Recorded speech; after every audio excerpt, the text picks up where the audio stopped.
بسم اللہ الرحمن الرحیم۔ السلام علیکم ڈیئر اسٹوڈنٹس، آج ہم ایک امپارٹنٹ انٹرنیشنل ریلیشنز کی ٹرم کو ڈسکس کریں گے، دیٹ از اسٹیٹس کو۔ اسٹیٹس کو بیسیکلی ایک لیٹن ٹرم ہے جس کا مطلب ہے existing state of affairs.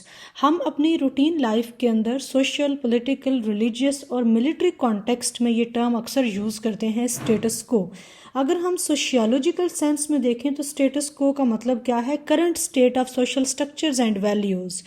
Simple الفاظ میں آپ یہ کہہ سکتے ہیں کہ اسٹیٹس کو کا مطلب یہ ہے کہ جو جیسا چل رہا ہے اسے ویسا ہی چلتے دینا چاہیے، یعنی جو ایگزسٹنگ اسٹیٹ آف افیئرز ہے اسے تبدیل نہ کیا جائے، جیسی جو معاملات چل رہے ہیں ویسے ہی ان کو چلنے دیا جائے۔ عام طور پر جو اسٹیٹس کو لورز ہوتے ہیں وہ چینج کو ایکسیپٹ نہیں کرتے، وہ چینج کو اپنی لائف میں نہیں آنے دیتے، کیونکہ وہ ایگزسٹنگ اسٹیٹ آف افیئرس کے اندر ہی رہنا پسند کرتے ہیں۔ That was all about